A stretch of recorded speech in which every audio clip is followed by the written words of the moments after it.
Eh bien, bonjour à vous les amis et bienvenue sur la chaîne Jeux de Société.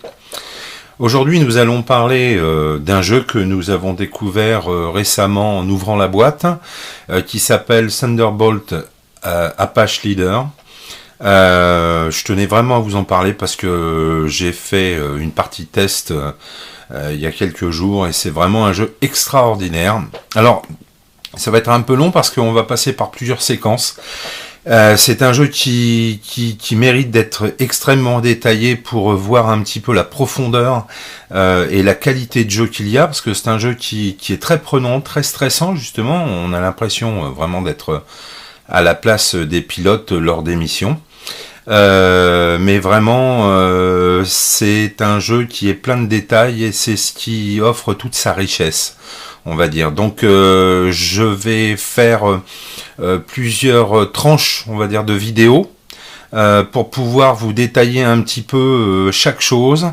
Et puis après, on fera une mission courte, une mission de découverte, qui est la mission Irak, qui s'est faite en 1991, où on pourra voir un petit peu plus en détail comment se joue ce style de jeu. Alors dans un premier temps, voici notre feuille de base aérienne, où on va pouvoir stocker nos cartes campagne, ici nos cartes de situation, ici nos pilotes et ici nos appareils. On va passer plus en détail sur chaque chose, mais ce qui nous intéresse pour l'instant, c'est ce qu'il y a en bas. Donc en bas, nous avons... Voilà, je vais me rapprocher beaucoup plus, voilà, pour vraiment... voilà, parfait. Alors, on nous dit que, voilà, on va faire notre setup de campagne, c'est-à-dire mettre en place notre campagne. On va donc sélectionner déjà une carte de campagne, sachant que les cartes de campagne sont au nombre de 4, mais comme elles sont réversibles, eh bien, nous avons 8 campagnes. Nous avons la campagne d'Irak, qui est recommandée pour la campagne d'introduction, comme on peut le voir, 1991. Nous avons la campagne de Libye en 2011, qui est une campagne standard. 2013, campagne standard du Pakistan.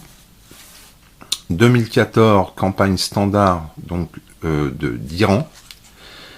Ensuite, de l'autre côté, nous avons une campagne avancée, donc un petit peu plus difficile en 2001, de la défense d'Israël. Ici, nous avons une campagne avancée en 2011, Corée du Nord. Ici, nous avons Troisième Guerre mondiale de l'Atlantique Nord, alors qui est de 1986, qui est en expert. Voilà. Et ici, nous avons également la campagne de Libye de 1984, qui est une campagne standard. Alors, pour vous donner une idée un petit peu plus précise, puisque nous allons prendre l'Irak. Voilà, donc l'Irak, eh bien, au départ, nous avons un setup de 26 points, c'est-à-dire que nous irons chercher, on le verra tout à l'heure, 26 points au niveau des bataillons qui vont être actifs lors de cette campagne. Juste en dessous, nous avons les numéros de tuiles terrain que nous avons ici, que nous sélectionnerons également, qui sont des hexagones que l'on placera sur la carte tactique.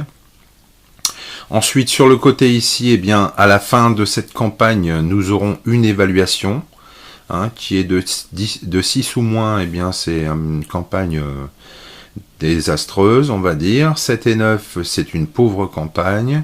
Entre 10 et 12, c'est une campagne correcte. Entre 13 et 19, c'est une bonne campagne. Et entre 20 et plus, eh bien, c'est une excellente campagne. Sachant que moi, sur celle que j'ai eue, alors ça doit être la chance du débutant, mais j'étais entre 13 et 19, donc j'ai fait une bonne campagne. J'étais pas mécontent pour ma première campagne. Voilà. Ensuite, nous avons des caractéristiques pour chaque campagne qui sont spécifiques. Donc ici par exemple, eh bien on ne déplace pas, on ne tire pas de dés pour le mouvement des bataillons lors du premier jour, puisque nos bataillons vont également évoluer, soit être dans un sens agressif, ou éventuellement après partir en retraite, ou éventuellement rester sur place. On verra ça tout à l'heure. Ce qui peut nous donner des bonus et des malus lors des vols, des attaques de chaque bataillon. Voilà, donc chaque carte a ses spécificités, mais nous, ce qui nous intéresse aujourd'hui, c'est ça. Ensuite, nous avons donc sélectionné une carte de situation. Donc les cartes de situation sont au nombre de 3. Elles sont donc également réversibles. Donc quand vous regardez bien, comme on a 4 cartes campagne réversibles, ça nous en fait 8, et 3 situations réversibles, ça nous en fait 6, bien on peut aller jusqu'à 6 x 8, 48 campagnes. Donc on a le temps d'en faire le tour. Donc voilà, alors les campagnes, ici, on nous dit que cette campagne, c'est Surge. Donc cette situation, c'est Surge, Surge, monter ou surgir. Chacun le verra comme il a envie. Voilà, les points d'option spéciale au départ, c'est 30, ce qui va nous permettre de pouvoir acheter éventuellement des appareils, des munitions particulières, et peut-être également faire évoluer quelques-uns de nos pilotes au départ de cette campagne. On voit que cette campagne dure 3 jours. Et que eh bien, nous allons avoir des points d'option spéciale en fin de journée qui seront de plus 6, ce qui nous permettra de récupérer certains points d'option spéciale que nous avons perdus lors d'une journée. Ensuite, ici, eh bien, nous avons la situation tactique. On nous dit qu'il faut détruire 2 bataillons sur la première journée, et un total de 4 bataillons lors du deuxième jour. Sinon, notre campagne eh bien, est un échec. Donc ici, les leaders politiques qui sont à la maison, qui sont de retour à la maison, de retour au pays, on va dire, demandent des résultats immédiats. Et votre escadron a été sélectionné pour sauver cette journée. Donc voilà, donc là on a une demande bien spécifique. Donc si au bout de deuxième jour nous n'avons pas détruit 4 bataillons minimum, eh bien notre campagne s'arrêtera immédiatement. Alors c'est exactement la même chose, sauf que sur les autres cartes, eh bien il y a un nombre de jours différents, avec des points d'option de départ différents, et puis également les gains de points d'option chaque jour qui sont différents, et puis des situations également différentes. Voilà, donc ça fait pas mal de campagnes en vue. Ensuite, on nous demande de déterminer et de placer les bataillons. Donc, suite au nombre de points d'option spéciales que l'on a ici, non, je vous raconte des bêtises, pardon. Au nombre de setup qui se trouve ici, du nombre de setup qui est là, eh bien, on va piocher un bataillon. Donc un bataillon, enfin des bataillons, pardon, pour arriver au nombre égal ou supérieur à 26 avec ces bataillons. Donc c'est ce que l'on va faire de suite. Sachant qu'on a 3 types de bataillons dans Thunderbolt Apache Leader. On a les bataillons d'assaut. On a les bataillons de soutien. Et on a également les bataillons de commandement. Alors ce qu'ils nous disent lors de la mise en place, c'est de piocher, de mélanger et de piocher donc 2 cartes de bataillon d'assaut déjà. Donc on en prend une, on retourne. Et lorsque l'on voit, on a ici les points de victoire. Voilà. Ici les 10A, c'est-à-dire la référence de la carte qui nous permettra de piocher le pion qui va avec, que l'on verra tout à l'heure. Ici, les niveaux de destruction du bataillon, sachant que à 8 et moins, on détruit à demi le bataillon, et à 2 et moins, il est totalement détruit. Voilà, là il est partiellement détruit, donc on va dire que le nombre s'en trouve divisé par 2, et ici, à 2 ou moins, eh bien, le bataillon est totalement détruit. Et ici, donc, ce sont, dans le bataillon, les véhicules donc les ennemis, les unités ennemies que l'on va trouver, hein, que l'on verra tout à l'heure. Alors on cumule, on prend donc ces points de victoire et on va les additionner les uns aux autres pour arriver à 26 ou plus. Donc ici, eh bien, j'ai 2. Donc première carte assaut. Ici, j'ai 6, donc ça fait 6 et 2, 8. Donc une fois que j'ai pris mes 2 bataillons d'assaut, je prends un bataillon de support, donc de soutien, j'en prends une seule, je la retourne. Ici, c'est 4, 8 et 4, 12. Ensuite, je prends mon bataillon de commandement, je la retourne, ici c'est 3, donc 12 et 3, 15. Je recommence avec donc mes bataillons d'assaut. Je retourne un bataillon d'assaut, ici nous avons 5, donc 15 ça fait 20. Un deuxième bataillon d'assaut, 3, 23. Je prends un bataillon de soutien que je retourne, ça fait 6, donc on est à 29, on a dépassé amplement le nombre de points qui étaient spécifiés sur le setup de la campagne, voilà, donc eh bien on n'en prendra pas plus. Ensuite, donc on nous propose d'acheter des appareils, d'accord, les appareils les voici, alors je vais vous faire voir tous les appareils, il n'y a pas énormément d'appareils hein, par rapport par exemple à comment dirais-je, oh zut, Phantom Leader. Il y a beaucoup moins d'appareils, par contre il y a pas mal de pilotes. Alors celui-ci par exemple, nous ne l'utiliserons pas, car nous voyons que notre campagne est en 1991 et que celui-ci est à partir de 1995. Hein, ça c'est comme dans Phantom Leader, hein. Si on n'est pas dans les clous au niveau des dates, eh bien les appareils ne participent pas à la mission. Donc celui-ci je le mets de côté, c'est pour vous donner un petit peu le détail de chaque appareil. Celui-ci par contre on voit qu'il ne peut pas avoir de coup de structure, dès le premier touché dans la structure, il se crache immédiatement.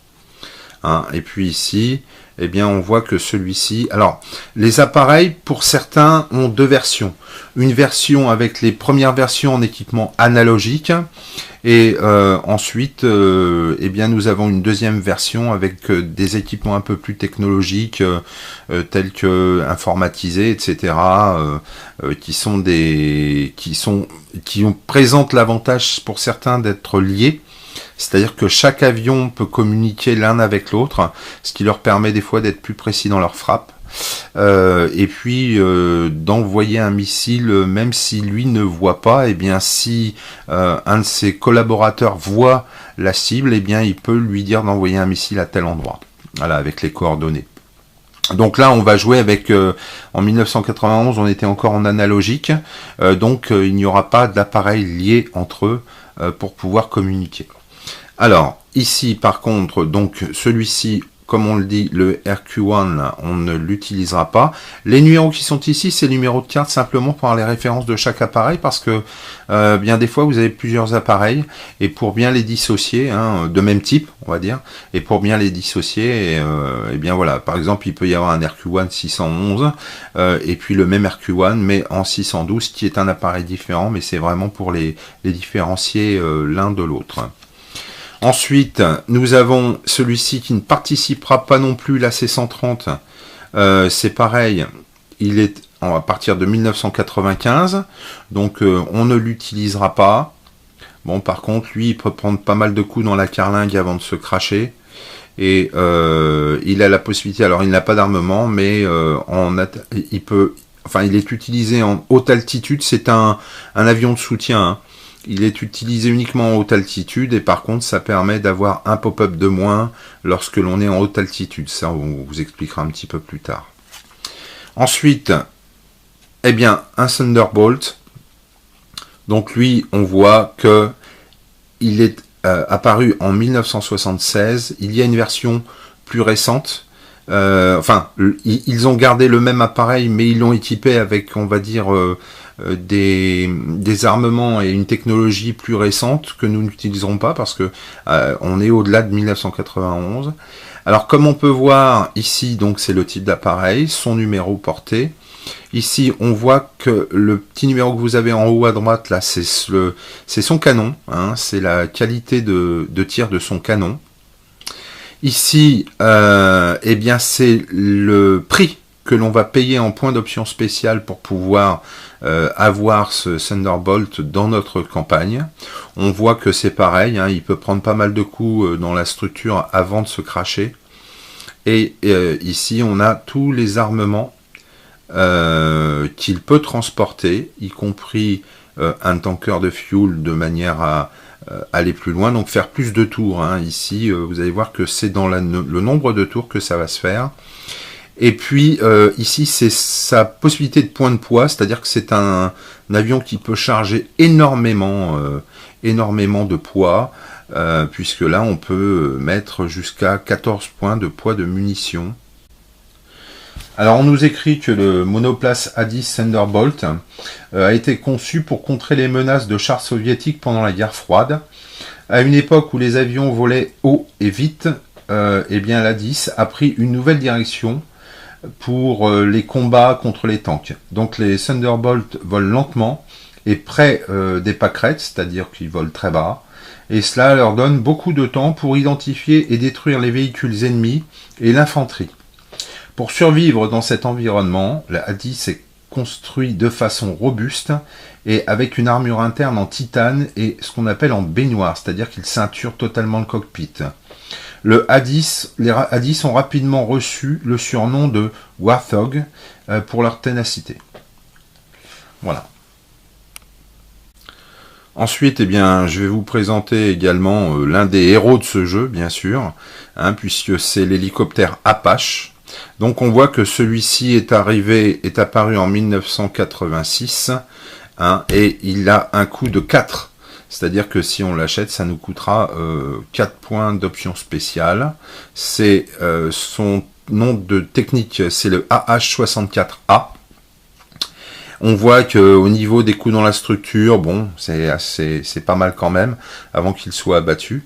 Hein. Et ça, donc, ce sont également toutes les armes qu'il peut utiliser, à savoir l'AIM-9, l'AIM-92, le LAU-61 et 68, l'AGM-114 et également un tanker de carburant s'il fait des longues missions. On voit qu'au niveau du nombre d'armes, il peut porter jusqu'à 8 points de poids. Voilà. Hein. Et on nous dit pour donc l'Apache, eh bien que le biplace AHA Apache a été conçu pour les champs de bataille de l'Europe pour la Troisième Guerre mondiale et pour se défendre contre les puissances de l'URSS et du pacte de Varsovie. L'objectif était d'améliorer la conception du vieillissant AH-1 que l'on verra tout à l'heure, en créant un hélicoptère de soutien aux attaques plus létales et plus résistants. Donc c'est un hélicoptère qui est assez costaud.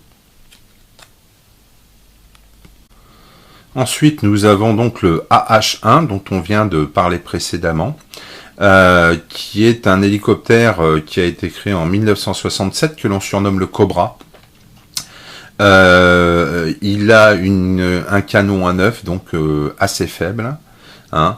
Ici, on voit qu'au niveau de la structure également, il est fragile, hein, puisque un coup et après c'est le crash.